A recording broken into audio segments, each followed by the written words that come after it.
Y en la tarde de hoy vamos a hablar sobre todo lo que necesitamos saber sobre las máquinas virtuales de Azure. Digamos que ya esta mañana iniciamos nuestra serie con los fundamentos de computación en la nube con mi compañero Tino Vergara. Si escuchan de fondo, tengo el audio de mi perro que se emocionó. Pero bueno, vamos a dar inicio a la sesión.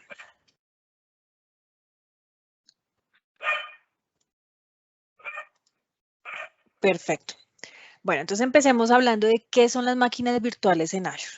Entonces, acá en el gráfico vemos un ambiente tradicional, un ambiente on-premise en donde yo tengo un hardware que tiene unos componentes de procesamiento, unos componentes de memoria, de almacenamiento. Sobre ese hardware yo coloco un sistema operativo y sobre ese sistema operativo coloco las aplicaciones. Digamos que ese es el modelo tal cual como yo lo conozco.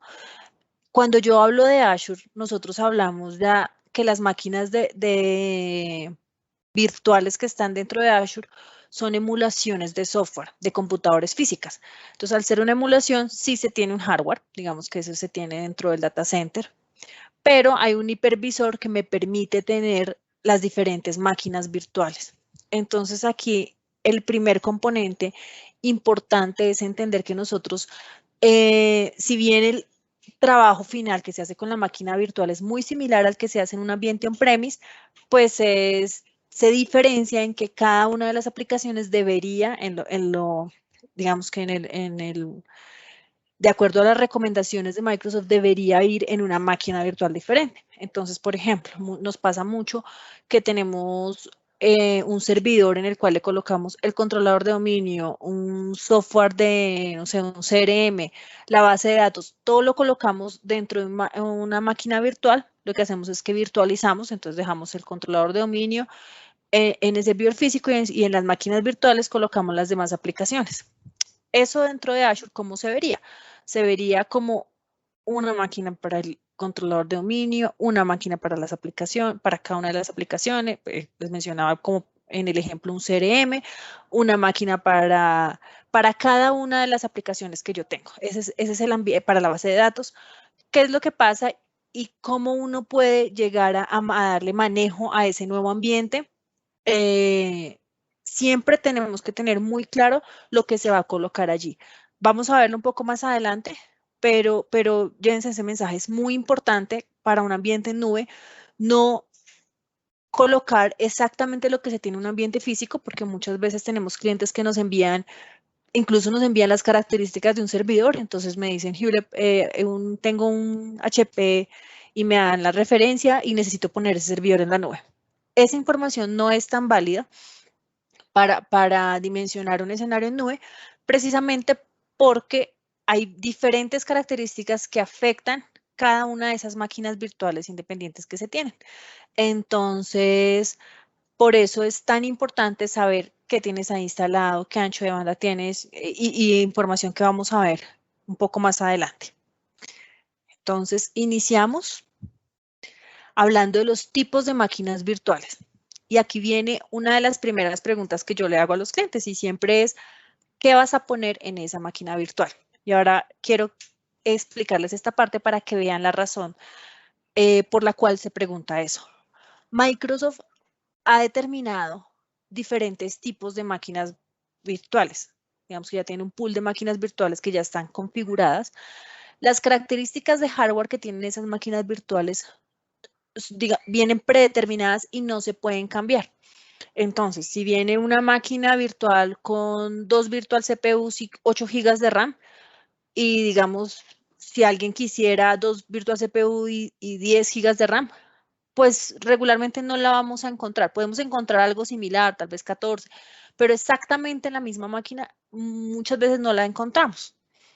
Entonces, y no es posible hacer un cambio solamente de una característica, es decir, que ustedes me digan, es que me gusta esa máquina, pero yo no quiero, me gusta el precio, me gusta todo, pero en lugar de 8 GB de RAM, ponle 16, o ponle 14, o ponle 24.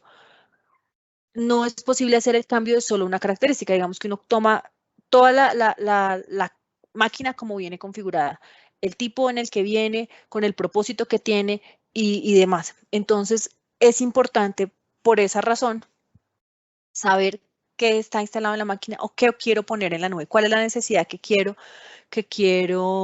mitigar en un escenario en nube. Entonces, vamos a ver las diferentes tipos. Microsoft tiene son alrededor de 10 tipos de máquinas diferentes, de familias que también les llamamos, y cada una tiene un propósito. Entonces, por ejemplo, tenemos la familia A. La familia A tiene dos grupos, una familia básica y una familia estándar. La familia básica fueron las primeras máquinas que se colocaron dentro de Azure y son hechas para escenarios de pruebas y de desarrollo. Entonces son máquinas muy básicas, pues digamos que de ese mismo modo son los precios, ¿no? Pero son máquinas de entrada. La familia estándar son máquinas que se llaman de propósito general. Cuando nosotros hablamos de propósito general en Azure, estamos hablando que son máquinas que tienen un buen balance entre procesamiento y memoria. Entonces, ahí entran las familias, van a ver que vamos a mencionar algunas familias que están dentro de ese propósito general, pero lo importante aquí es saber que la tipo A, sea básica o sea estándar, es una versión de entrada. Y al ser una versión de entrada, digamos que su performance, no digo que sea malo, pero pues es un performance de entrada. Entonces, muchas veces hemos tenido retroalimentación de los clientes que hablan que esta familia, pues no es una familia que les gusta mucho, porque son familias que a pesar de las características de hardware que se mencionan, no son familias escalables. Digamos que no es una familia que sea escalable y si yo necesito por los requerimientos del negocio crecer de manera rápida, esta familia en específico, la familia A, del tipo A, no me lo permite hacer. Luego vemos una familia que es la familia B, la Burstable. Cuando nosotros entramos a mirar las versiones que se tienen dentro de este tipo de la familia Burstable, encontramos que hay muy buenas características de hardware, muy buenas características de memoria y unos precios bajos. Entonces, muchos clientes se utilizan este tipo de familias. ¿Qué es lo que pasa con estas familias? Y nosotros siempre le hacemos la acotación a los clientes, porque ellos se encuentran en la familia Burstable, por ejemplo, una familia que se encuentra ahí es de una que tiene 2 virtual CPUs y 8 GB de RAM y cuesta, no sé, $80. Y la misma familia dentro de otro grupo, dentro del D, de dos virtual CPUs y 8 GB de RAM, cuesta 140. Entonces los clientes nos dicen, ¿por qué es la diferencia? Entonces aquí viene el por qué la diferencia. Porque esta familia no siempre se usa la capacidad total de CPU cuando se necesita. Entonces, dependiendo del uso que se le esté dando, se le asignan los recursos. Entonces, es una familia que no se pueden colocar cargas críticas ahí o cargas que requieren mucho procesamiento. Por ejemplo, colocar una base de datos ahí no es recomendable. Colocar un directorio activo, un controlador de dominio ahí sí se puede colocar porque digamos que el controlador de dominio no tiene tanto requerimiento a nivel de procesamiento. Entonces son ese tipo, colocar servidores de prueba ahí, lo mismo, o sea, me pueden dar, como no todo el tiempo los estoy, digamos, por así decirlo, utilizando, pues digamos que es una familia que los precios se acomodan muy bien, son bastante económicas y se tienen un buen performance. Lo que pasa es que para cargas de trabajo que necesitan cierta estabilidad, no son recomendables. Luego tenemos la familia D. Esta es una familia de propósito general. Yo les mencionaba aquí que esta familia estándar era de propósito general y esta familia D es la primera de las familias estables que tiene ese balance entre procesamiento y entre memoria. Entonces, aquí ya colocar, por ejemplo, bases de datos. Y no solamente bases de datos Microsoft, ¿no? Cualquier otro proveedor de bases de datos también es importante colocarlo en esta familia, porque ya es una familia que tiene un buen performance a nivel de procesamiento y a nivel de memoria. Y aquí tenemos entonces entran una nueva familia que es la familia E. Entonces, aquí ya se empiezan a diferenciar. En la D decíamos que teníamos un buen balance entre procesamiento y almacenamiento y memoria. La E es cuando tenemos la memoria optimizada y la F cuando tenemos el procesamiento optimizado. Entonces aquí ya tenemos algunas diferencias. Hay ciertas aplicaciones que requieren más memoria, un mejor comportamiento a nivel de la memoria que a nivel del procesamiento. Entonces ahí entra la familia E. O al contrario, necesitamos un procesamiento más rápido y pues la memoria RAM pues no, digamos que no me impacta mucho en el buen performance de la aplicación. Entonces ahí entran esas dos que nacen de cierta manera a raíz de la familia D, que es donde yo tengo todo balanceado. Aquí ya encuentro, en la E encuentro máquinas que tienen una memoria optimizada y en la F unas que tienen procesamiento optimizado. ¿Qué pasa si yo estoy trabajando con una máquina y esa máquina, digamos que, o el performance me está dando lo que yo necesito, digamos, es el performance que yo requiero, pero, no sé, está muy costosa. Entonces me quiero ir a una máquina más económica. Yo puedo hacer el resize de la máquina. Entonces el resize de la máquina requiere que la máquina se apague. Una vez yo apago la máquina, se me habilita la opción de hacer el resize. Yo puedo hacer ese resize para arriba, si digamos, si lo que sucede no es que la máquina esté bien, pero estoy pagando mucho, sino que es que la máquina no me está respondiendo lo que yo necesito. Entonces puedo hacer a una máquina un poco más costosa o hacia abajo a una máquina más económica. Ese resize se puede hacer en cualquier momento y no tengo que hacerlo dentro de mi mismo tipo de familia. O sea, si yo estoy en una F y decido por alguna razón irme a una D, puedo hacerlo. No, digamos que no hay una diferenciación entre esos cambios. Él simplemente me ofrece la opción de hacer resize. Importante tener en cuenta que se debe hacer dentro de una ventana de mantenimiento porque la máquina requiere ser reiniciada. Luego viene la familia G. La familia G le llamaron Godzilla. No porque Microsoft le haya colocado ese nombre, sino es un nombre referencial. Porque ya estamos hablando de máquina de un tipo de máquinas que tengo todo el manejo de Big Data. Entonces, ya cuando yo estoy hablando de grandes cantidades de datos que necesitan ser procesadas, que necesitan ser analizadas dentro de una máquina virtual, la familia G entra perfecto. Otro tipo de producto que entra, que cabe muy bien acá dentro de la familia G es SAP. También SAP, cargas de trabajo en SAP. Y aquí es importante, lo vamos a ver un poquito ahorita, pero lo menciono de una vez, me adelanto un poco al tema. SAP tiene un listado de máquinas aprobadas de todos los tamaños. Bueno, de la B muy pocos, de la D sí hay bastantes, de la E hay bastantes, de la F también muy pocos, de la G tiene bastantes. ¿Por qué menciono esto con el tema de SAP? Porque muchas veces cuando estamos trabajando con cargas de trabajo SAP, nosotros nos enfocamos únicamente en el tema de las características de hardware. Entonces, yo busco una máquina que tenga X cantidad de procesamiento, X cantidad de RAM y no me fijo en este propósito de las máquinas. Entonces, ¿qué es lo que pasa? Si no están dentro de ese listado, por ejemplo, aquí en las Burstable, como yo les decía, hay máquinas que tienen características de hardware bien interesantes a unos costos muy bajos, pero la familia B no está soportada por SAP. Entonces, si yo llego a tener algún inconveniente a nivel físico o necesito algún tipo de soporte de SAP, no lo voy a tener si la máquina la monté dentro de una familia no autorizada.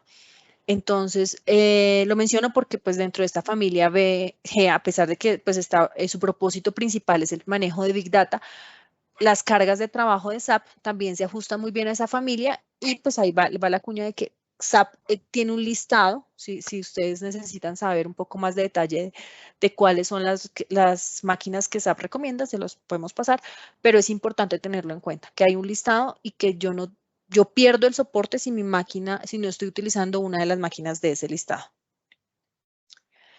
Luego vienen las familias, estas familias son un poco menos usadas, pero igual son muy importantes.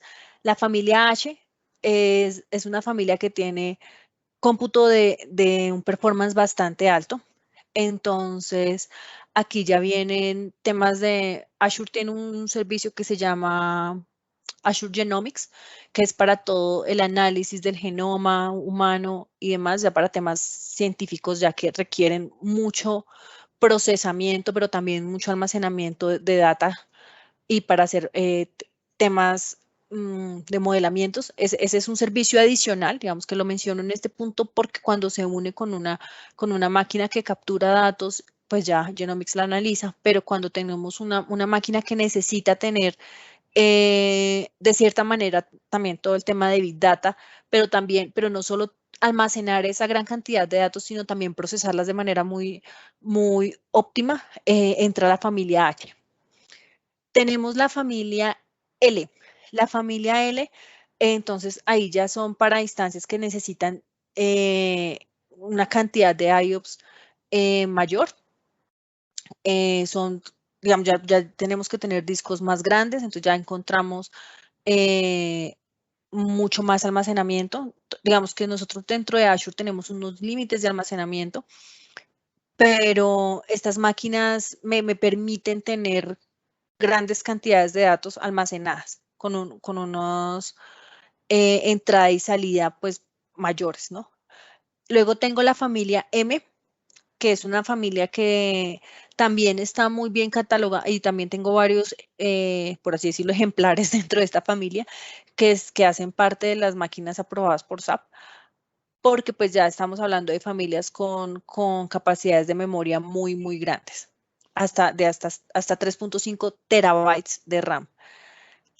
Luego viene la familia N. La familia N es una familia que está orientada a temas gráficos. Entonces yo ya tengo tarjetas gráficas. Aquí, por ejemplo, todos estos software de renderización, software que no son de renderización, pero que sí tienen componentes gráficos muy elevados, o que tienen, de hecho, tienen componentes gráficos, entran dentro de esta familia.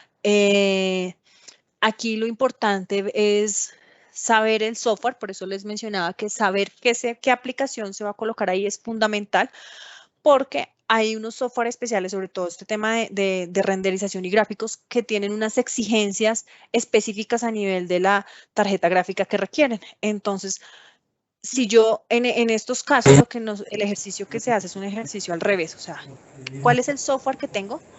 ¿Qué me exige ese software? Y de esa manera busco la máquina que se ajusta. ¿Hay alguna pregunta? ¿Alguien abrió el micrófono? Ya lo silencio. Me refiero a la. Listo. Ok. Entonces, aquí ya yo el ejercicio lo hago al revés. A partir del software y de los requisitos mínimos a nivel de tarjetas gráficas que me pide ese software, busco dentro de la familia N, cuál es la máquina que más se ajusta. Hay algunas máquinas de la familia N, digamos que tenemos un límite. A nivel de calculadora, hay al menos unas 10 referencias, pero a nivel del modelo de licenciamiento que nosotros manejamos, hay unas 4 o 5 referencias. Para uno acceder al resto de referencias, tiene que seguir un proceso especial dentro de Microsoft para que le permitan, porque son máquinas pues que obviamente pues todos los beneficios que traen pues van asociados a un costo, entonces se debe hacer un proceso especial para habilitarlas dentro del modelo que nosotros manejamos. Y la última, pues es lo que les mencionaba hace un rato, el listado especial que tiene SAP. Digamos que aquí solo vienen las de SAP HANA, pero pues también tenemos para cuando es Business One, para que, por ejemplo, cuando tengo dentro del mismo tema de SAP, ¿qué pasa si yo estoy trabajando mi base de datos con Microsoft? ¿Qué pasa si estoy trabajando no con Microsoft? ¿Qué pasa si estoy trabajando con SUSE Linux? Todas esas combinaciones, digamos que están ya contempladas y SAP ha definido, dentro de todas las combinaciones que ellos manejan, ha definido cuáles son las máquinas apropiadas. Y otra cosa importante para mencionar dentro de los tipos de máquinas es que las máquinas tienen unos nombres. Entonces, nosotros hablábamos que la máquina A, que la D, que la N. Entonces, las referencias dentro de Microsoft se manejan, por ejemplo, B4MS, D2, B3. Cuando nosotros vemos el B algo, B1, B2, deberíamos tomar siempre la última opción. ¿Qué pasa en este momento? En este momento tenemos la versión 3, es la más utilizada, debido a que la versión 4 regularmente no tiene almacenamiento temporal. O tiene almacenamiento temporal muy bajo. Entonces, para el tema de logs, pues digamos, puedo llegar a tener inconvenientes en esa versión 4. Si no tengo que tomar ningún tipo de log y no necesito una memoria temporal o a lo sumo, o necesito una memoria temporal muy pequeña, pues digamos que me puedo ajustar a esa familia B4. En este momento sacaron la versión 5, está en preview.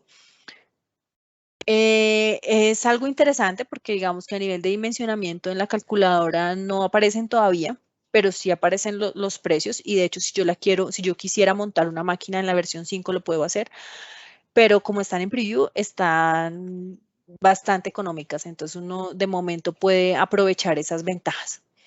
También hay unas familias que tienen algo que se llama las CPU restringidas. Yo puedo buscar cuando yo estoy revisando todo el tema de qué familias hay disponibles y yo coloco Virtual CPU restringidas, voy a encontrar un listado de máquinas de diferentes familias, de la E, hay de la D, hay de la F, creo que también hay.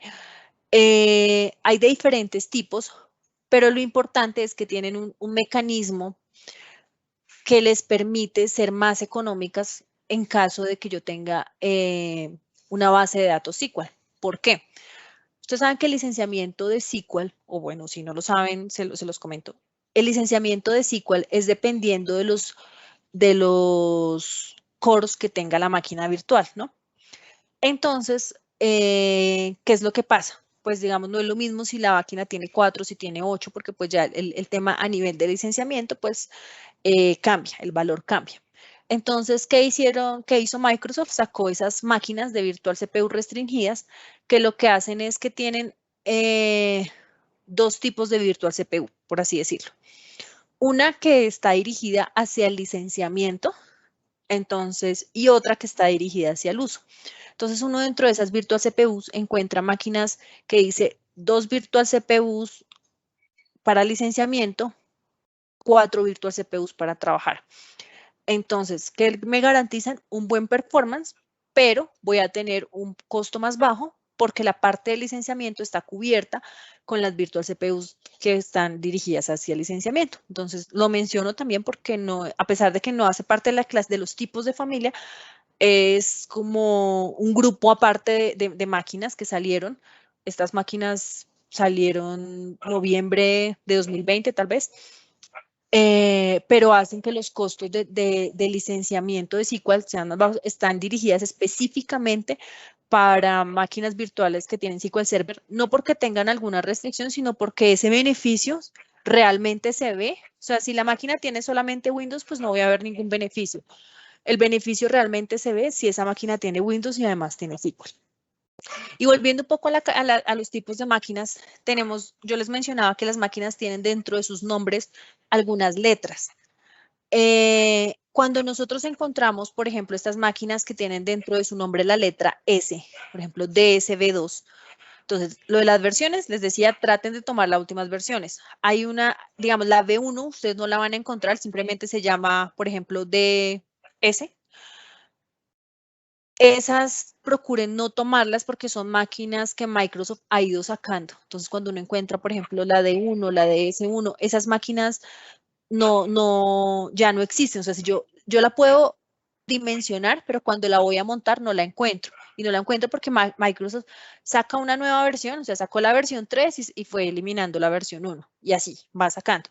¿Qué ventajas tengo yo? Pues que las nuevas versiones son más baratas, generalmente. Algunas mantienen el precio, entonces para no tener temas de que, ay, es que yo dimensioné esta y ya no existe, entonces ahora me va a tocar pagar más. Ya eso no sucede. De hecho, o pagas lo mismo o pagas menos. Y cuando la máquina tiene una S dentro de su nombre, es porque tiene la opción de tener almacenamiento premium. Entonces, a veces nos pasa que necesitamos que tenga para el sistema operativo un disco de estado sólido premium y el nombre y la máquina que estamos buscando, pues no, la que elegimos, tenemos dos. Tenemos, por ejemplo, la de 2B3 y tenemos la de S2B3 y cogemos la de 2B3, entonces no, pero es que no le puedo agregar el almacenamiento premium. Efectivamente no lo vas a poder hacer porque tiene que tener dentro del nombre la letra S. Las que tienen la letra M dentro de su nombre son un tipo de máquinas que tienen la opción de configurar más capacidad de memoria. Entonces, eso es importante. Digamos que uno al momento de elegir muchas veces se va solamente por procesamiento, memoria y listo. Pues les comento que si uno quiere ver un poquito más allá, entonces debería seleccionar la máquina apropiada. Entonces, en este caso, las que tienen la M dentro de su nombre. Y las que tienen la R dentro de su nombre son aquellas máquinas que soportan acceso remoto directo a la memoria. Entonces, son otro tipo de máquinas.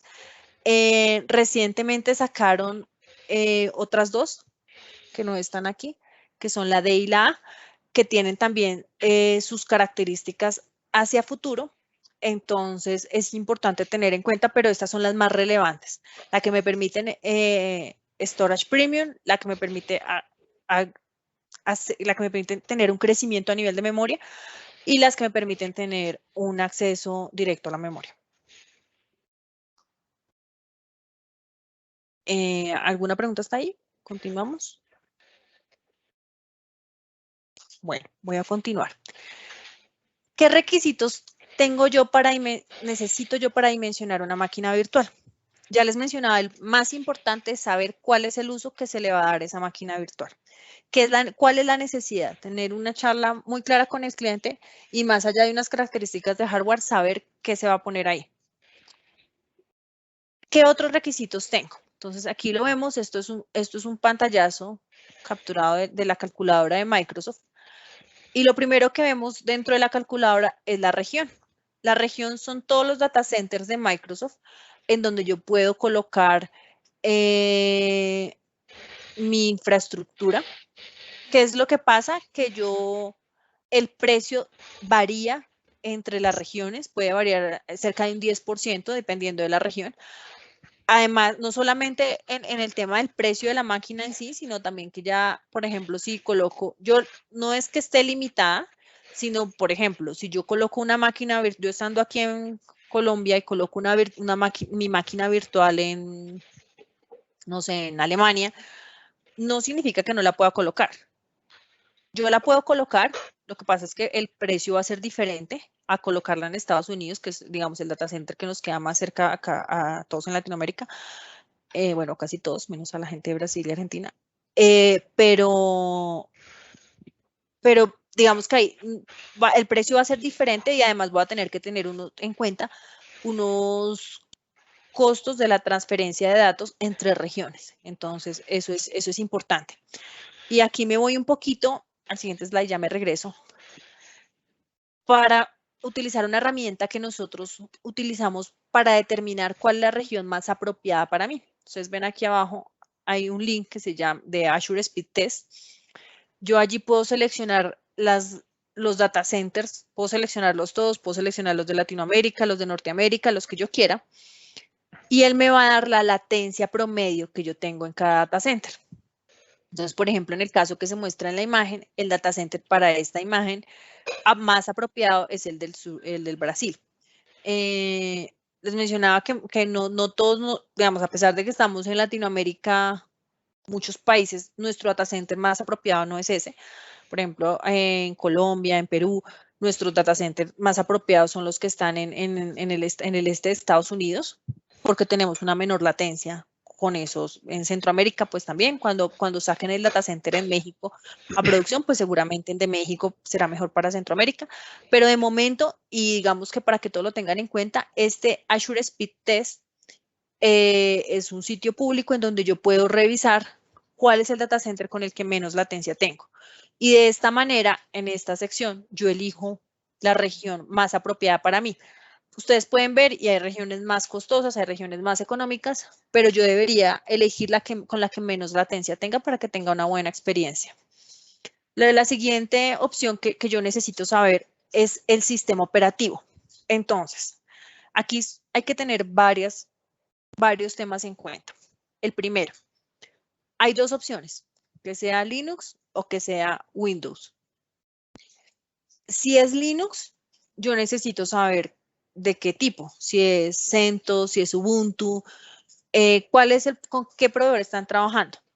¿Por qué? Porque digamos que Linux, a pesar de que Linux es el sistema operativo más utilizado dentro de Azure, y ahorita les menciono por qué, a pesar de que es el más utilizado, pues hay unas limitantes. Entonces, CentOS a partir de la versión 10, 9, 8, todos tienen, digamos que esa información es pública, pero es importante saberla, porque si tengo una versión muy antigua, pues tengo que saber cómo voy a hacer esa migración hacia una versión más nueva y sobre todo, no solo pensar en mi migración hacia la nube, sino pensar en cómo voy a hacer ese cambio de versiones, ¿no? Les mencionaba que Linux es el sistema operativo más vendido dentro de Azure, es que más tienen configurados los clientes que están dentro de Azure y es básicamente por el tema de soporte. Todos los productos y servicios que están dentro de Microsoft Azure tienen que tener un soporte. Con Incomex ustedes tienen un soporte nivel 1 y nivel 2 y nosotros tenemos un soporte nivel 3.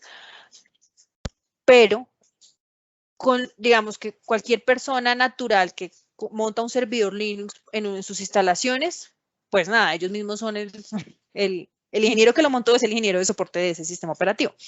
Si montan ese mismo Linux dentro de Azure, Azure tiene una responsabilidad de soporte sobre el sistema operativo.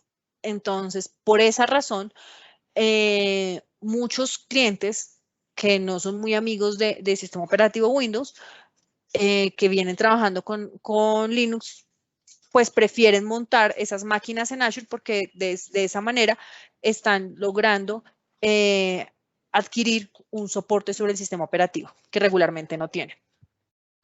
Luego viene el tipo, entonces aquí si yo lo dejo Windows, entonces aquí me van a salir dos opciones que son vStock Server o SQL Server.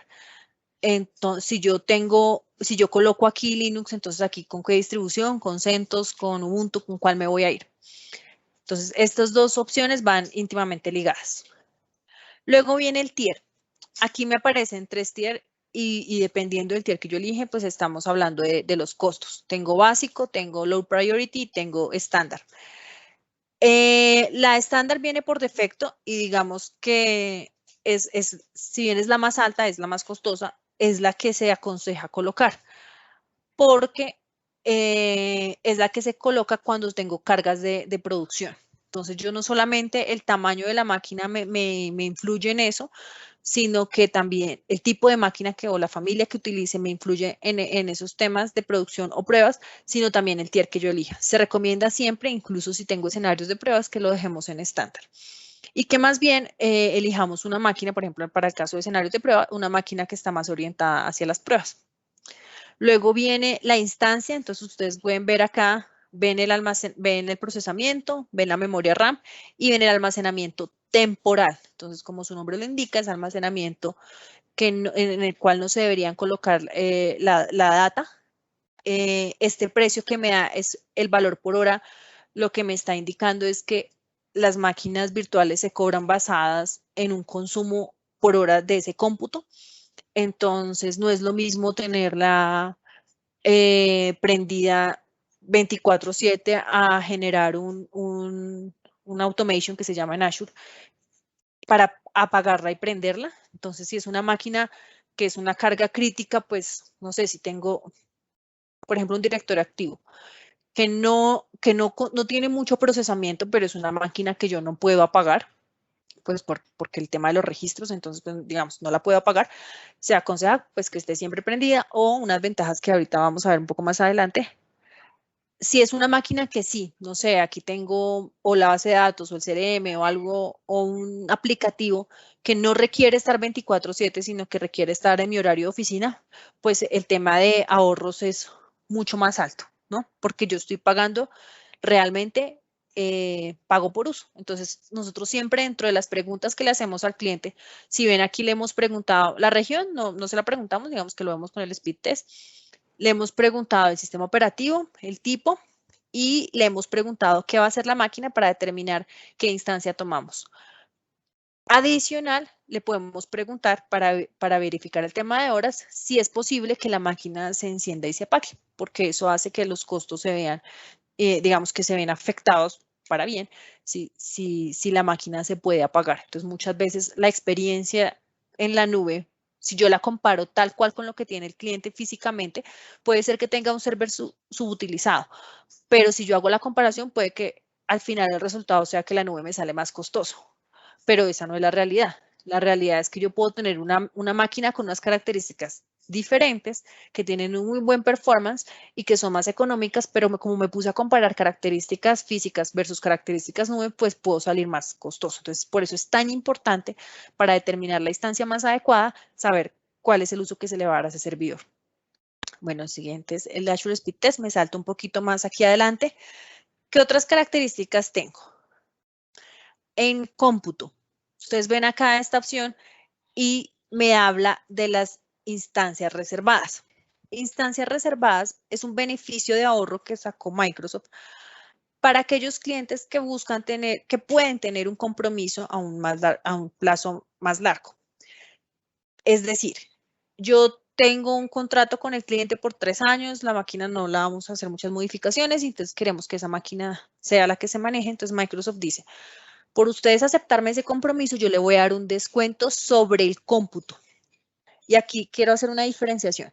Yo la máquina tengo dos componentes, uno que es cómputo y otro que es licenciamiento.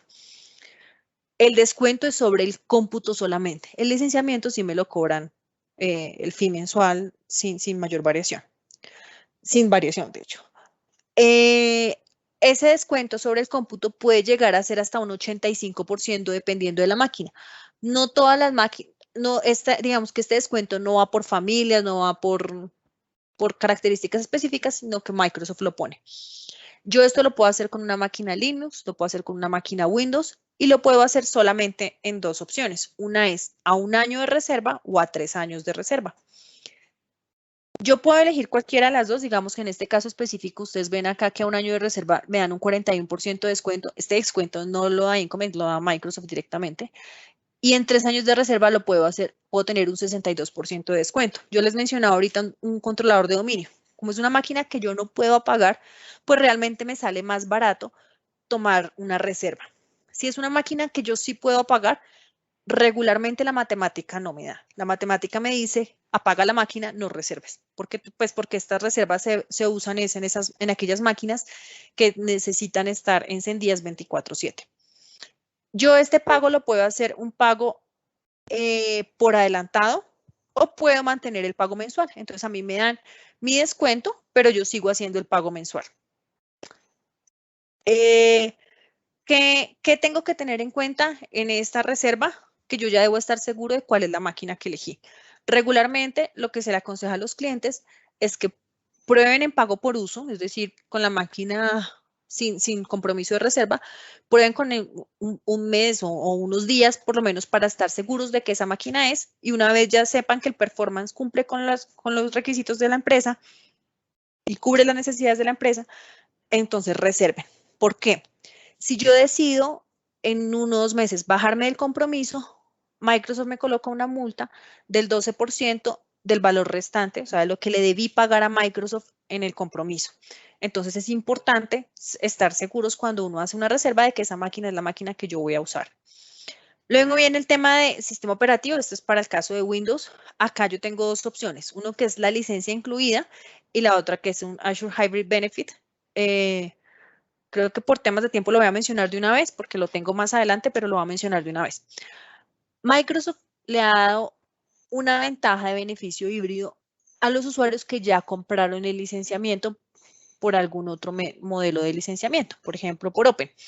Entonces, un usuario que compró un licenciamiento de Open puede seguirlo usando en la nube si ese licenciamiento en el momento de pues cuando lo adquirieron, tenía el software assurance y si ese software assurance está activo. Si ese software assurance está activo, yo puedo usar ese beneficio híbrido. Entonces yo selecciono acá, el costo me va a dar 0 mensualmente.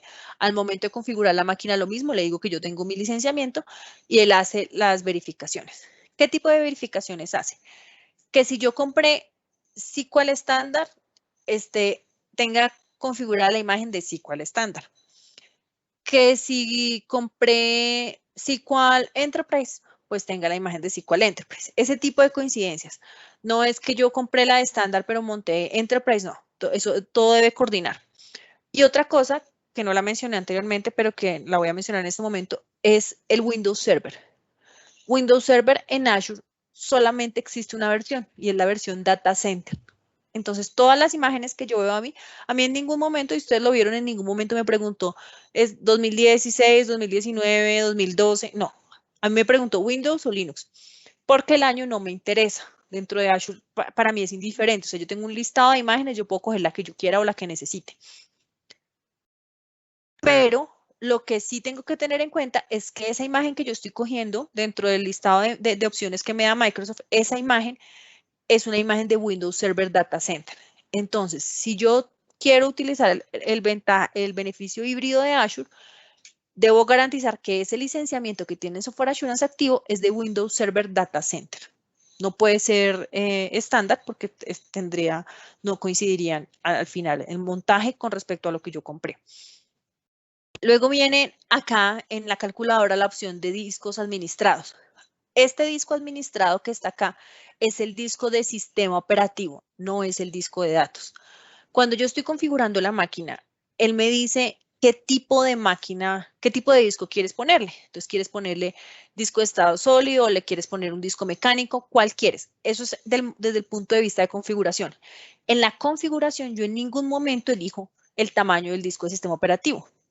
Él solo me pregunta el tipo, yo defino el tipo y si quiero agregar un disco de datos lo puedo agregar, pero ya no más. ¿Por qué hago esa claridad? Porque muchas veces los clientes colocan aquí un disco de cualquier tamaño, a veces dejan esto en 0 y no lo tienen en cuenta en su dimensionamiento y pues, por ejemplo, este error. Esta es la opción que viene por defecto, el Premium. Entonces, si yo estoy configurando, por defecto viene en Premium, si yo no hago el cambio, tengo una diferencia de $19 entre lo que dimensioné y lo que monté. Entonces, por eso es tan importante. Y otra cosa que es importante en este punto. ¿Qué coloca Microsoft? Si él solo me pide el tipo, entonces, ¿qué tamaño coloca? Si es Windows, él coloca uno de 128. Si es Linux, coloca uno de 32. Él lo coloca automático. Entonces, es muy importante que cuando estemos dimensionando tengamos en cuenta eso, porque es el disco de sistema operativo. No estamos hablando de datos.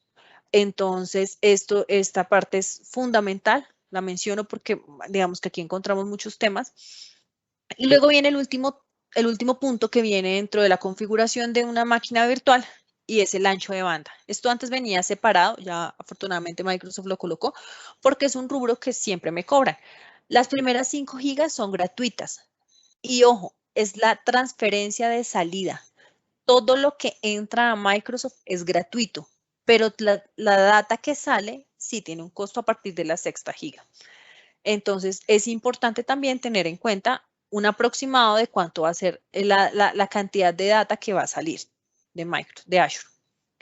Y luego hablamos de un componente adicional que se debe agregar dentro de la calculadora que no venía dentro de cuando yo coloco máquinas virtuales, viene todo lo anterior, este se debe agregar y es la dirección IP. Esta es la dirección IP pública. Yo tengo dos opciones. Una que es bueno, en realidad aparecen tres: básica clásica, básica ARM y estándar ARM. La básica clásica son para clientes que iniciaron cuando Azure inició en 2010, porque era el modelo anterior. Cualquier cliente nuevo o clientes a partir de 2000, como de 2012, por ahí 2013, 2014, ya son clientes que están dentro de ARM. El modelo clásico ya está continuado y prácticamente saliendo. ¿Cuál es la diferencia entre la básica y la estándar? Es que la estándar tiene resistencia de zona. Entonces, pues los costos son diferentes, pues el estándar cuesta un poco más. Entonces, pues ahí es tener en cuenta cuántas direcciones IP voy a colocar. Yo la puedo colocar estática o dinámica, los precios son muy similares. Importante que el automático la deja dinámica, entonces si yo dimensiono estática, pues después tengo que entrar a la máquina y cambiar la estática. Hasta ahí ya tengo una máquina virtual completamente dimensionada. ¿Qué otra cosa debo tener en cuenta? Si es un ambiente híbrido. Es decir, esta máquina, ¿cómo vamos a acceder? vamos a acceder con CAD, vamos a acceder, ¿quiénes van a acceder? ¿Qué pasa? Esa máquina se conecta con otra máquina que está on-premise. ¿Por qué necesito saber eso? Porque eso me garantiza saber si debo agregar una VPN.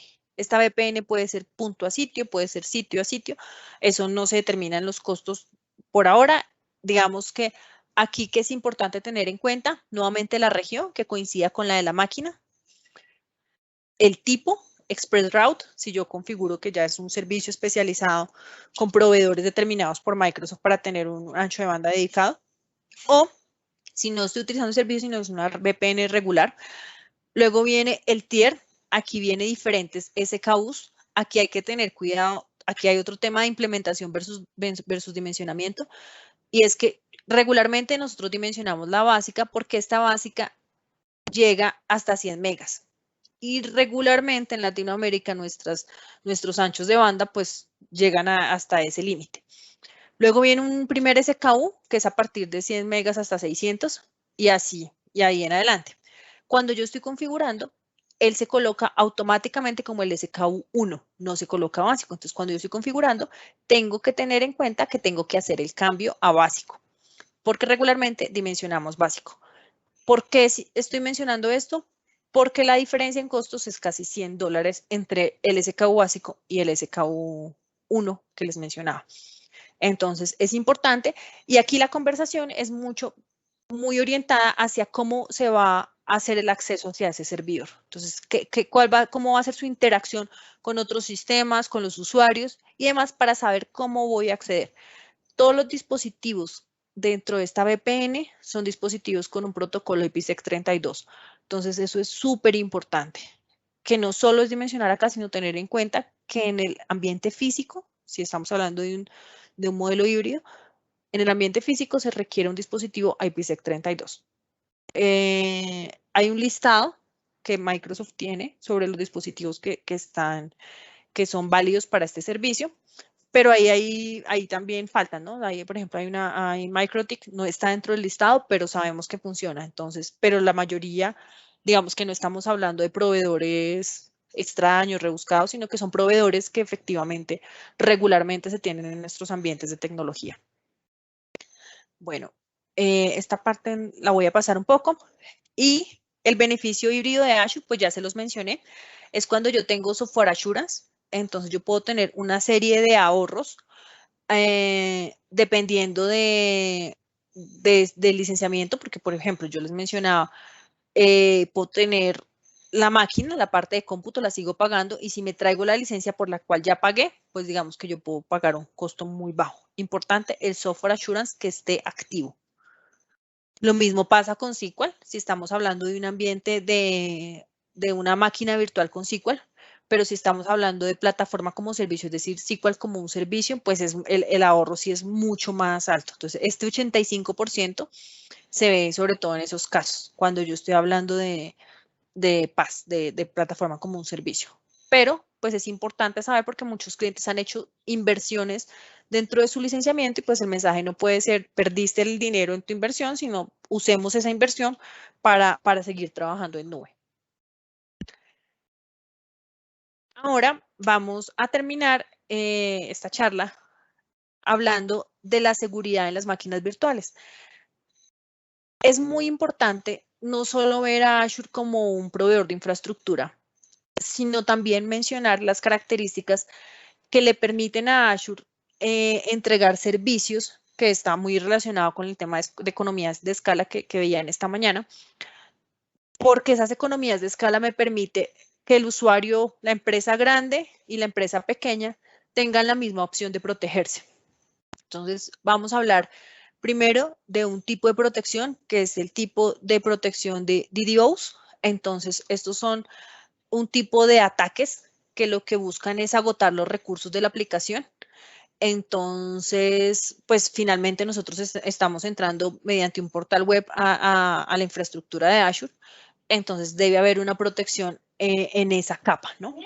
Entonces, la aplicación cómo reacciona, que tiene tantos ataques que se pone lenta y llega un punto en que ya no sabe si los usuarios que la están solicitando son usuarios legítimos o no. Entonces, de esta manera es que ocurren las intrusiones.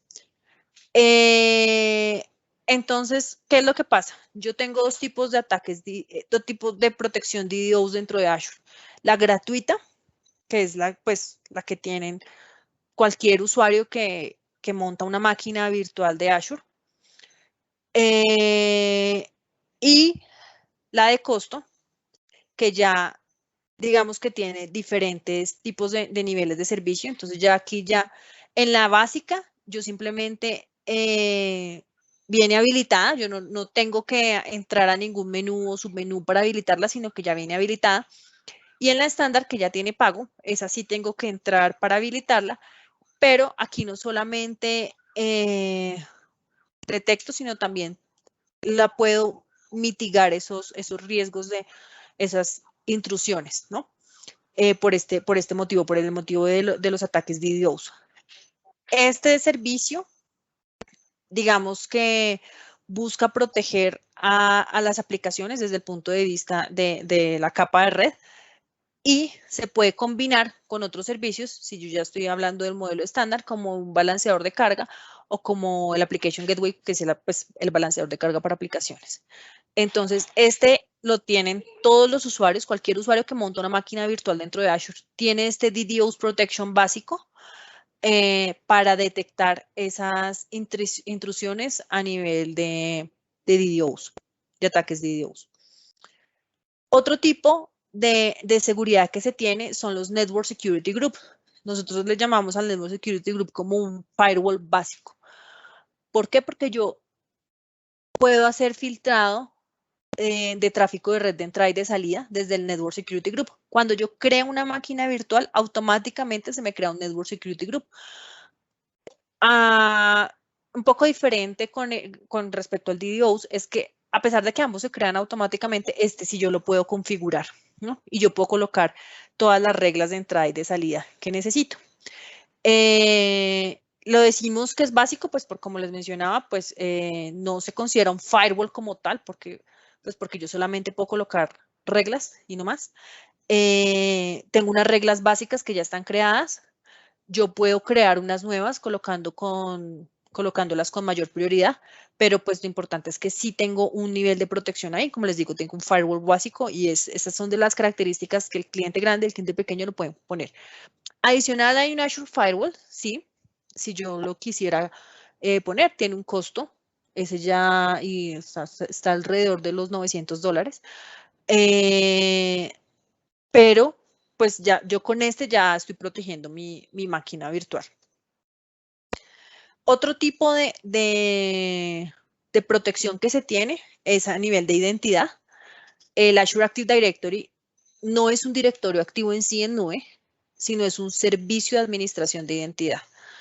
Este es el mismo que se utiliza en 365, entonces si un cliente ya tiene 365, yo puedo tomarlo y digamos que poner ahí una suscripción y configurar servicios de Azure, pero yo aquí lo que puedo tener es el acceso a los diferentes recursos. Tengo un tema de autenticación, tengo un tema de single sign-on, tengo gestión de aplicaciones, hay unos servicios B2B, unos B2C que tiene Microsoft a los cuales puedo acceder, y tengo una gestión de dispositivos. Como les digo, no es un directorio activo. Yo aquí no puedo poner políticas como tal, no puedo cargar imágenes, pero sí tengo administración de identidades. Entonces, esa es otra parte en la cual yo puedo proteger mi Azure, que es un servicio gratuito que viene incluido dentro del Azure.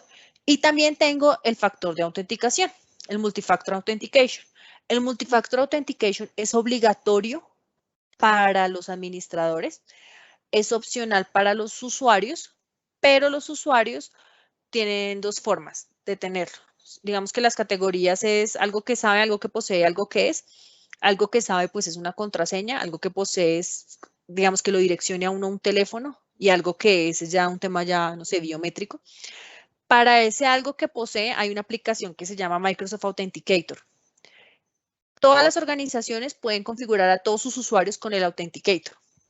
Si no lo están haciendo con Authenticator, si lo que quieren es que le llegue un mensaje de texto o que le hagan una llamada de Microsoft para verificar su identidad, esas dos últimas opciones ya tienen un costo. Pero si los usuarios de la organización todos aprenden a usar el Authenticator, podemos configurar Azure Multifactor Authentication para todos sin costo. Y la última de las herramientas que quiero mencionar acá, ya digamos que para respetar el tiempo de ustedes, es el Azure Security Center. El Security Center es otro servicio que también está gratuito y nos protege contra las amenazas. Aquí dice, tanto en Azure como en local.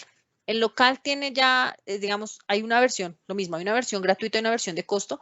La gratuita es en Azure, la de costo ya es en el ambiente local, pero entonces me da recomendaciones de seguridad, esa viene dentro de la gratuita, me monitorea la configuración de seguridad, me monitorea los servicios. Entonces llega un punto en que me puede decir, hacer unas evaluaciones básicas de la seguridad, y esta parte de aprendizaje automático ya viene en la versión paga.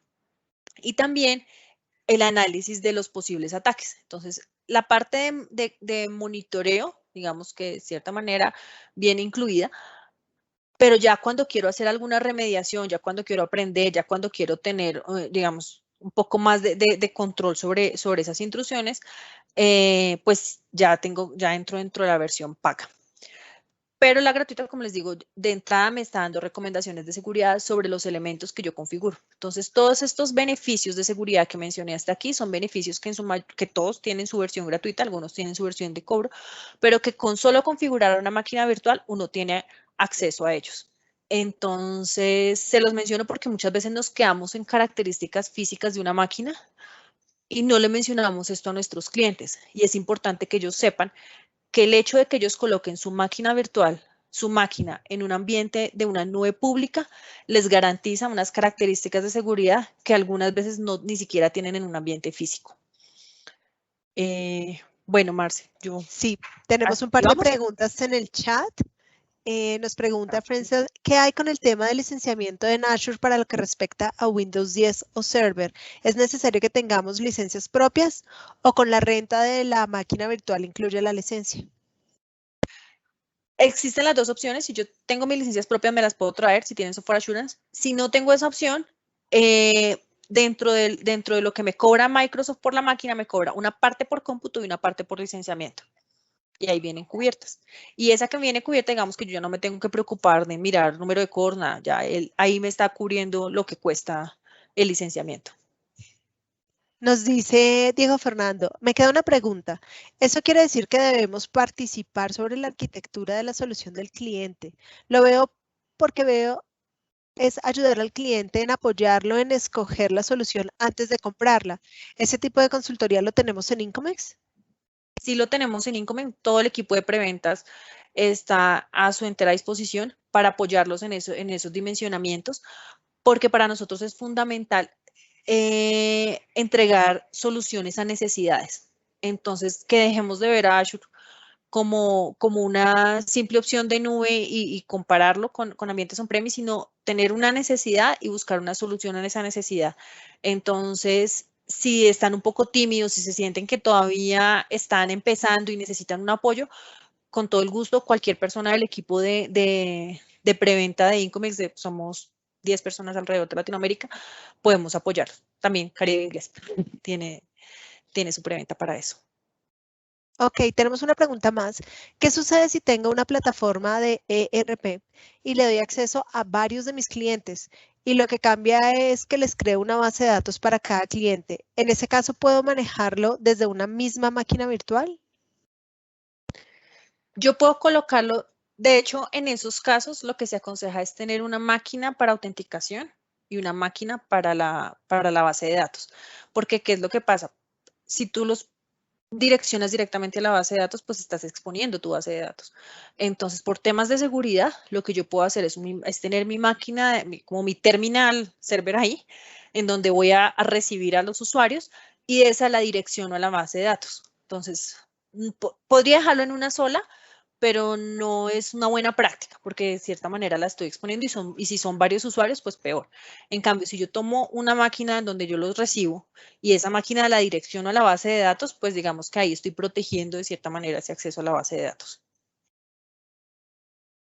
Excelente. No sé si tienen más inquietudes. Bueno, Creo que esto ha sido todo por hoy. Muchísimas gracias. Gracias, Lina, por la sesión. Súper interesante el contenido.